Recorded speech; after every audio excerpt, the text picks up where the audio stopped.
여러분 사랑합니다. 축복합니다. 이 부활의 기쁨과 감사를 계속해서 누리고 계시죠? 이 부활절을 지낸 여러분과 저, 그리고 부활신앙으로 날마다 살아가는 믿음의 백성으로 하나님 앞에 나가야 될 줄 믿습니다. 오늘은 4월 19일 화요일입니다. 오늘 또 주님 주신 은혜와 평강이 넘치시기를 간절히 소망하면서 찬양으로 오늘 하나님 앞에 먼저 올려드리겠습니다. 찬송가 337장 내 모든 시험 무거운 짐을 함께 찬양하겠습니다.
허락하신 말씀은 마가복음 9장 28절과 29절입니다.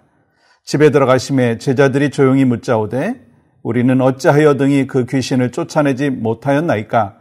이르시되 기도 외에 다른 것으로는 이런 종류가 나갈 수 없느니라 하시니라. 아멘.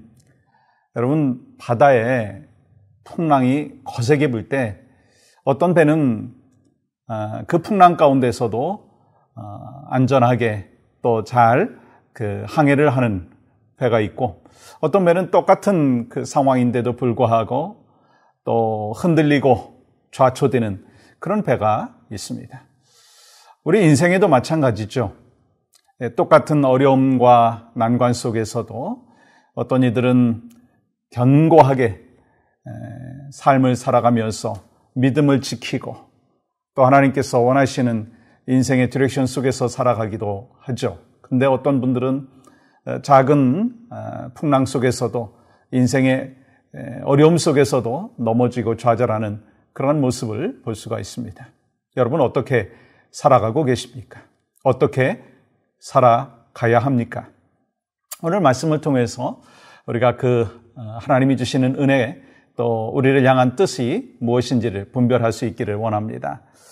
오늘 본문은 예수님께서 영광스러운 모습으로 변화된 이 변화산 사건 이후에 일어난 일입니다. 이 예수님과 몇몇 제자들이 산에서 은혜 충만한 가운데 있는데 이 산 아래에서 이 안타까운 일이 일어나고 있습니다. 어떤 사람이 귀신 들린 아들을 데려와서 예수님의 제자들한테 고쳐달라고 했는데 이 제자들이 쩔쩔매면서 고쳐주지 못하고 있습니다. 그때 예수님께서 오셔서 그 사람의 아들을 고쳐주셨어요. 그 후에 제자들은 예수님 앞에 이렇게 질문하죠. 여러분 28절 보세요. 우리는 어찌하여 등이 그 귀신을 쫓아내지 못하였나이까? 그때 예수님께서 뭐라고 답변하시는지 29절 보십시오. 이르시되 기도 외에 다른 것으로는 이런 종류가 나갈 수 없느니라 하시니라. 여러분, 예수님께서 이렇게 말씀하신 의도가 뭘까? 한번 생각해 보시겠어요? 예수님의 제자들이 이 귀신을 쫓아내기 위해서 기도하지 않았다는 것일까요? 기도했을 거예요. 그러면 왜 예수님은 이렇게 말씀하셨는가? 여러분, 오늘 본문은 이 예수님의 제자들이 귀신을 쫓아낼 때 기도하지 않았다라고 하는 것이 아니라 저는 이렇게 생각해 보았습니다. 제자들이 평소에 기도하지 않았다라고 하는 것을 예수님께서 말씀하시고자 하는 메시지가 있다라고 하는 것입니다.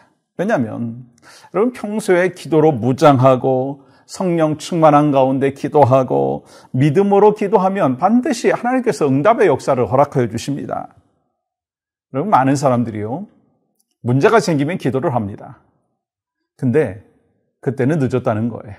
물론 문제가 생겼을 때 기도하지 않는 것보다 훨씬 낫겠죠. 그렇지만 충분하지 않다라고 하는 거예요. 그렇다면 여러분, 예수님께서는 어떻게 하셨는가?